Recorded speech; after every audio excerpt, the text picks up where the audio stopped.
Hello and welcome to the RA Group Daily Webcast. Every weekday at 3:30 p.m, we host a daily webcast where our panel of experts discuss a wide range of topics to help you survive and thrive during the lockdown.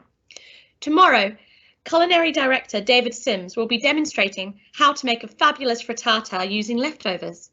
Today, though, we have Sonia, our Head of Coffee and Community, and she'll be showing us how to cold brew coffee at home.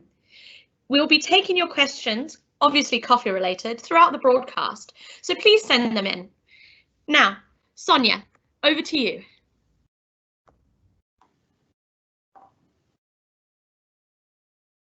Hi there. Hi, everyone. Thank you for tuning in. I was advertised to have a glamorous assistant with me today, but unfortunately, due to some technical issues, it's just me on my lonesome.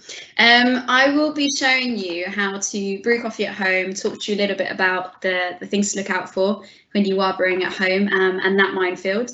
We won't actually be brewing coffee today that's cold, but we will be looking to do that in a later season. We're going to be doing a V60 today. Some of you might have all different sorts of brew methods. So if you have got any questions about how to use those or some suggestions, do send in some questions and I'll be happy to help. So just to show you here, I'm going to be using a V60 dripper.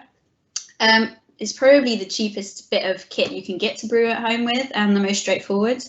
That's what it looks like inside the box. I've got a plastic one here. You can get all different colours. You can get ceramic ones. They're really, really easy to use, as I'll show you today, and they just give us a really direct, clean extraction, which is lovely. The coffee I'm going to be using today is from the lovely Hay. Thank you, Mr. Keach, for sending me some coffee so I could brew it for you. So it's a Colombian. And it's got 3 different varietals, washed method, really, really lovely, beautiful coffee. If you are looking to try a V60 for the first time or a Chemex, I would go for some Latin American flavor profiles, so Colombians, Brazilians. They just tend to be a lot more inoffensive, I'd say. If you are new to drinking filter or drinking coffee black, they provide more of the flavour profiles that people associate with coffee. So the chocolates, the caramels, the nuts. If you're familiar with filters and you want to try something with a bit more character, I'd go for a Kenyan or an Ethiopian. Again, Hey, I've got a really lovely range they can help you out with. So just to kickstart, I thought I would show you just in bean form. So that is the coffee that we're tasting today. You can see there. Why do we buy in beans? So when you are looking to purchase coffee to enjoy at home, I would always recommend that you buy beans and grind fresh. Here's one I did earlier. So I've got all the beans here, ground up, really, really super delicious. It's better to grind fresh, just purely because you will get that freshness from it.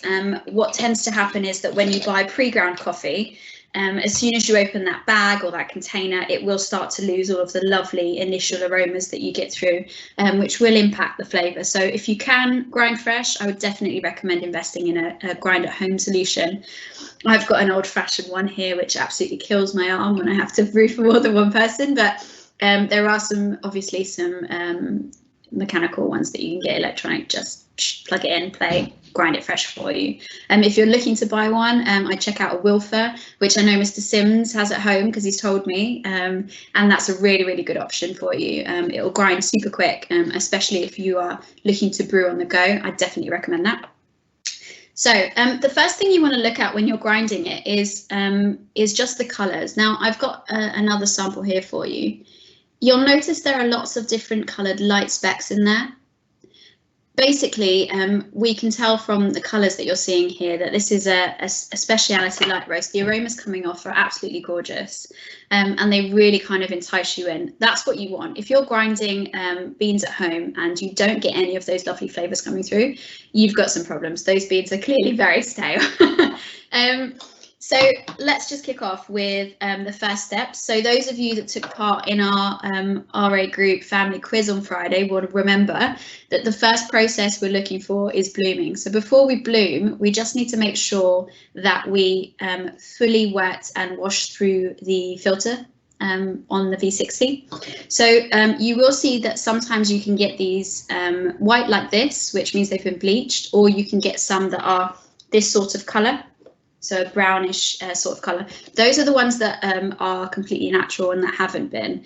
The pros and cons to each: if you are using this bleached one here and you rinse through and wash it before use, you know that you're not going to get any of those paper flavors coming through. What can tend to happen with this colored one, so with the ones that are unbleached, is that you will still get that papery flavor. So I would always prefer to use these and wash them through, just to make sure that you don't get anything impacting the flavor of the coffee. So I've washed it through, it's all rinsed, you can see here. So the coffee that we're going to brew is going to not be impacted by the filter paper.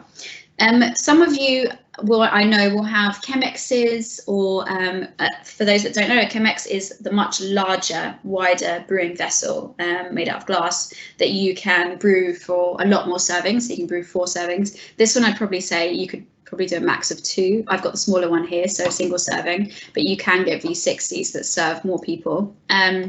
What I'd say the main differences is something like a Chemex. If you're using a really lovely African coffee like a Kenyan or an Ethiopian, you want all of those oils to be collected, and that's what the Chemex allows you to do. So because it has a larger surface area, as it's brewing through, you'll notice as you swirl it that it collects a lot more of the oils, which ultimately is what you want, because that's flavour. So as you're drinking it, you'll feel it across the whole of your tongue and your mouth, and it's really, really delicious. So that's what you're looking for with a Chemex. With the lovely thing about a V60 is that if you're enjoying coffee black, it will just extract a lot cleaner, a lot more direct, because it is a quicker extraction than with a Chemex. And I think my personal preference is that when you're looking at different Latin American flavors, Colombians, the Brazilians, those chocolates and nut flavors, I prefer them a lot cleaner to come through in something like a V60. So just before I start, are there any questions that I can get through before I start the brewing? No, there's no questions at the moment, but please send them through if you do have any. Cool. Okay, so the ratio that we're going to use today, it's recipe a la Keach. So Mr. Keach likes to, for this particular size of brew, he's advised that we use 28 grams for 450 mils. Again, he's using the SEA guidelines as a base, so that's 60 grams per litre ratio wise. So if you wanted to calculate it, you can always ping me a note and I can answer any individual questions about any other coffees. The really lovely thing about brewing at home as well is finding that recipe that suits your flavour profile. So there are certain coffees that you might want to use slightly more coffee to water ratio. It all depends on what your palate is, but that's the fun thing about coffee, right? Because you can play around and you can try different things out. So what we are going to do here, let me just tear off what I've got here. Sonia, Matt asks, are you going to use a spoon to wet the bloom? So I'm not, but Matt and myself, we have been talking about the changes recently in how to bloom. So essentially, for those that don't remember from Friday, blooming is the first process that we want to do when we're first extracting coffee in this way, which is that you want to coat all of the coffee within the vessel with a little bit of water to just, as the name denotes, to force the coffee to swell and bloom, essentially. And what you do by that is you make the particles become larger and create more surface area, so that when you are brewing, you've already brought all of that to the surface and you get more of the flavour through. And if you do test it out at home without blooming, you will see the difference that blooming can make on the finished product. What Matt is talking about with regards to using a spoon. So now the difference between blooming is that we're now being told that you should bloom all of the surface of the coffee, and it can look almost sludge-like when you do bloom it. But we're now being told that we should swell the container when we bloom it to make sure that every single part of the coffee is covered.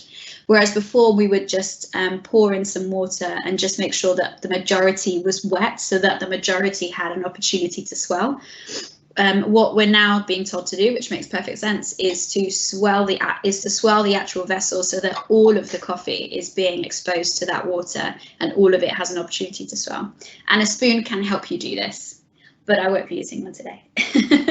Matt's posted some really handy tips as well alongside your demonstration. So if people want to see Matt's commentary, then please go to the questions and answers. So I am just weighing out 28 grams. Awesome. Although I've brewed loads here, loads here, I am going to be making some cold brew, just so you know. I would always suggest that you, when you're not doing it in this sort of environment, I would suggest that you weigh your coffee in beans in the grinder before you actually grind it up and then use it. And I guess the reason for that is just so that you don't have wastage, because once you've ground the coffee, you're looking to use it as soon as possible. You don't want it left there 6 hours the next day. Once it's ground, you want to use it while it's fresh. So I will be making some cold brew, which we'll cover in another session. So I've got that in there. Now to bloom, the really important thing to remember with coffee is the 3 T's. Which my team always talk about. So if you know my guys, or my guys are watching, I'm sure they will vouch for me with this. The 3 T's when you're brewing coffee are time, temperature, and turbulence. Okay, so what we want to make sure is that when we're brewing the V60 now, I'm just going to make sure I tear off the timer on here also, is that we're blooming for about 30 seconds. So once we cover the total surface of the coffee, we're going to put the timer on and we're going to let it do its thing for 30 seconds. You'll see it start to bubble, and I'll talk you through that in a second. But time, temperature, and turbulence. The turbulence is ensuring that when you are covering the initial blooming process, and then when you are going on to brew, that you're constantly pouring water in a circular motion. This lovely contraption I have here, I would suggest you get one if you're brewing at home, because it's aces. This spout actually comes from traditional Ethiopian coffee brewing. Ethiopia, FYI, we say is the home of coffee. They've got lots of sorts of coffee ceremonies and all sorts of things, which are really cool and awesome. And they typically have, you'll see pictures of their coffee pots on the stove, and they have a very exaggerated spout on them, just like this. And this actually aids us in the turbulence, so it enables us to create that swirl when we're brewing, which is awesome. So I'll just start now. So making sure I cover the entire surface and put my timer on. Sonia, Matt wrote in and said, if you do a fantastic job at blooming, the bubbles should all be gone in 10 seconds. That is true, thank you. I did forget to mention that. So what you'll see is loads and loads of bubbling going on here. Coffee's super, super fresh. It smells really, really lovely, just FYI. Sonia, just a quick question from me. Yeah. The temperature of the water, is that important to the different kinds of coffees, or the type of coffee you want to make? It is important. So the way that I like to explain it is you have to see the heat that's in the water as energy. So when you have really, really dark roasted coffees, where all of the oils and all of the flavors are on the surface I've gone over my time here. You guys are lucky I'm the only one that's going to drink this, but I'm just transferring to a larger vessel. So when you are using a darker roast coffee, all of those oils are on the surface. When you add a lot of hot water to them, all of that energy is going to extract what you need from that coffee very quickly. So everything will be pulled through. It's really important that you have that energy level for lighter roasted coffees, so like specialty, medium roasts, lighter roasts, because they don't necessarily have all of those oils on the surface. So you have to make sure that the temperature's right for the roast that you've got at home, because it does help bring out all of those flavor profiles. Because they're not roasted as dark, they're not showing you everything they've got to offer. So I hope that kind of makes sense. I'm just going to Matt would kill me because I've let this go dry. So you don't want to let it go dry, but what you do want to do is, I don't know if you can see there, but we're pouring in a circular motion. Sorry, Matt, that was totally my fault. Sonia, Daniel's wrote in and he says, what type of coffee pot is that called? This here. So this pot. I think he means the silver one. Ah, this one. I don't know the exact name. You know what I'm like. I always give things the names that I call them as opposed to what they're actually called on Google. But you can find it. There are loads of really cool websites that you can buy. There's coffee here. You could go direct to Hay, and he'd sort you out a survival kit. Help those guys out. They'll deliver it to your home for you. But yeah, they're just really cool. They're really good for tea as well. I like using it to bloom my tea. That's also something that you should look to do. This one here is just literally my little glass teapot that I use for tea and coffee. So we just need to make sure that we don't let, always watching how much liquid we're actually pouring in. So we're aiming for 450. Every 30 seconds or so, you want to top it up. And as I said last time when we were brewing tea, I mentioned investing in a little Hario scales of sorts. Hadoesn't have to be Hario, but the pot's Hario, the scales are Hario, the V60 is Hario. They make the good stuff. But Hario scales tend to have a timer on them, which is really super useful when you're brewing coffee at home. So that would definitely be something I'd recommend. Sonia, Matt also says you can spin again during the extraction to keep the bed flat. It's a very forgiving technique, so please spin away. There you go. So this is what I was mentioning earlier about swirling. You'll see it starts to look a bit like sludge. Something else I forgot to mention, which is also really important, is to make sure that your grind size on your grinder is right if you're using one of these manual ones. If the particles are too large, you're not going to get the flavors through that you want. Again, if they're too fine, you're going to really struggle for it to drip down where it needs to. So I'd just be mindful of that when you're grinding. And Sonia, we have an answer for what the kettle is called. It's called a Hario Swan Neck Kettle, says Eddie. There you go. Eddie would know. Eddie's a cool guy. He knows these things. See, I would just go onto Google and type something in until I found it. But it is indeed a swan. Yeah, that rings a bell, Eddie. Thanks for that. Saved. So essentially, the really good thing about using both clear elements here is that you can kind of see what's happening as we're brewing. Really, really lovely colour coming through on the filter. What's really nice is that you can see some oils, but you would see more oils come through if you were using something like a Chemex, just because of the shape of it. It collects more of those as it comes through. So yeah, it's still coming through as Matt Keach asked me to. I'm going to keep swelling.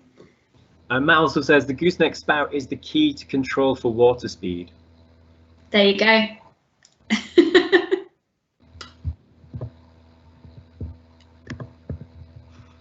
He also says he's a geek, though. Matt is a total geek. Absolutely.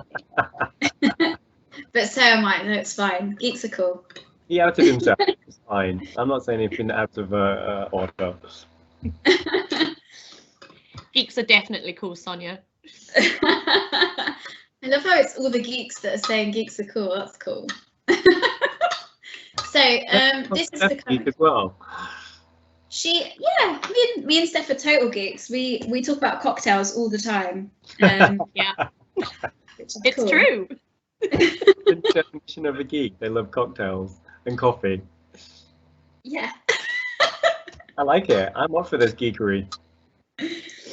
So what you'll start to see is a puck will begin to form. I'm just waiting for it to finish drying out so I can show you. But the coffee, as the water runs through, you will see it becomes very dense. It becomes its own form almost. And that's exactly what you want. Just like you'd see, for example, if you ever made coffee on a traditional coffee machine, that bit that the barista bangs out into the knockout box, that lovely little compressed puck of coffee, this will look very similar once all of the liquid's poured through. And if I can tilt it, I will show you here on camera, but that's what you're looking for. If for whatever reason you reach 6, 7, 8 minutes and it's still not formed, then you've definitely got a problem. It's likely that your coffee was too fine and the water couldn't pull through.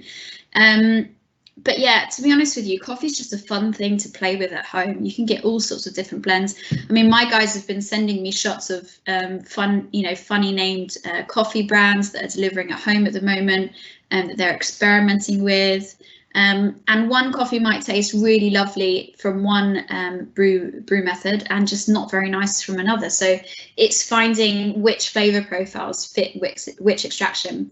I know a lot of people might have a mocha at home or a French press, a cafetiere. Those typically, I personally always like stronger, punchier coffees, so maybe medium to dark roast coffees, just because the mocha emulates espressos, so having something that's a little bit stronger is kind of the flavor I expect to have from them. But again, it's all up to what your personal preference is, like anything. So I just think it's really great to be able to find what you like, and the only way to do that is to taste loads of coffee. So I'll just show you here. I don't know if you can see, but we have a really, really tight-knit puck. So essentially, that is now brewed. I would advise against putting any milk in it, if you can. The beauty of drinking it without milk is that your body absorbs it super quickly. So if you are looking for that caffeine hit or you're going for a run, I always like drinking a filter before I go for a run or have to do any sort of exercise, just because your body absorbs it super quick and you really feel that hit. You feel super powerful when you're running. At least I do. But if you did put milk in it, what the milk does do is it slows down that absorption of caffeine, so you won't feel that immediate, kick in the face almost. But I definitely would recommend drinking it black, and also you get all of the lovely flavor nuances through that way. Some coffees, so if you are brewing different methods like a mocha, for example, I tend to like, because I use stronger tasting coffee, darker roast in that. I do like that with dairy alternatives, so things like coconut milk can make it super creamy.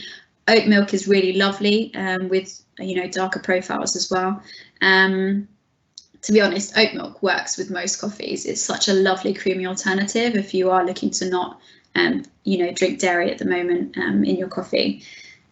So that's basically all I've got to show you. If there are any questions, and I'm going to pour myself some coffee. We have plenty of questions, Sonia. Caroline's wrote in and said, this is for Matt and Sonia. I still dream about the Easter chick blend we had at the Spring Forum. Can we buy a summer blend online at all? Oh, that might be.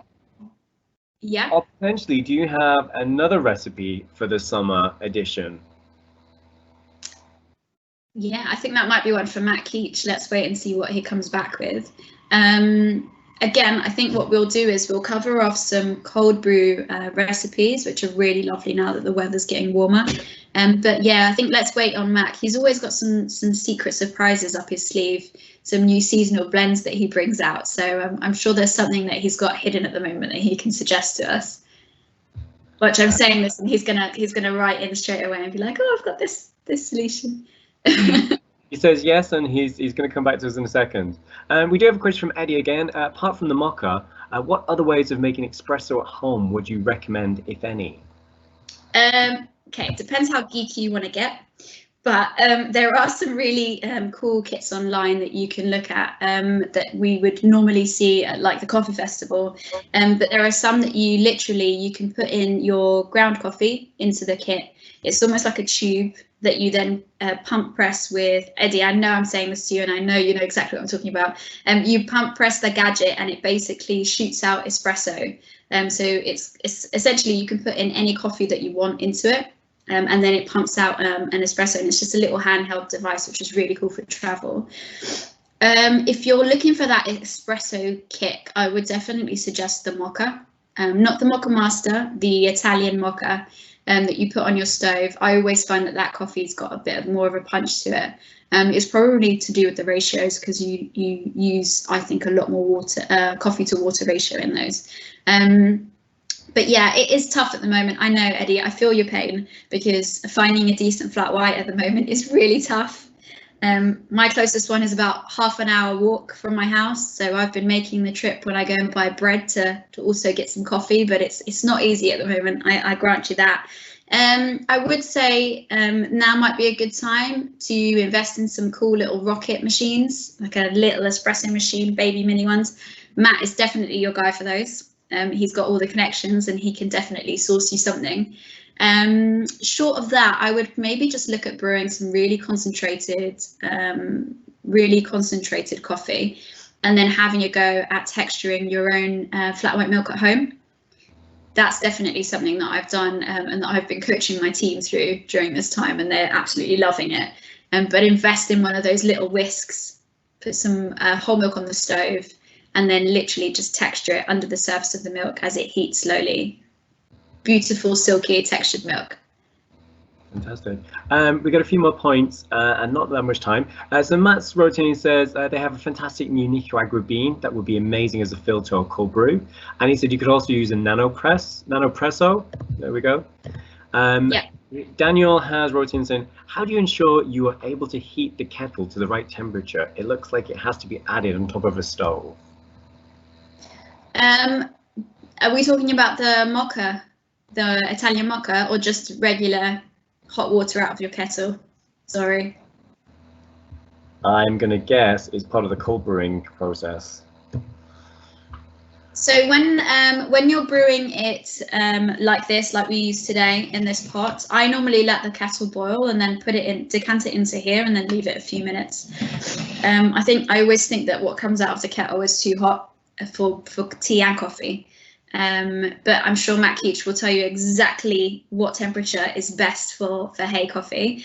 He's got a fancy kettle where he can actually see the temperature on it, which is also really good for tea. So if you are looking to invest in some geeky gadgets, I would definitely look for one of those kettles that can regulate the temperatures for you. We've only got time for a few more questions. So Ben has wrote in and said, post-lockdown, after hay, where is the second best place on the high street for a flat white? I think Matt Keach will agree with me that there are some awesome places dotted about town. Monmouth is in London Bridge, always awesome, amazing, great coffee. I really like Grind as well, just because I think breakfast and brunch there was really cool.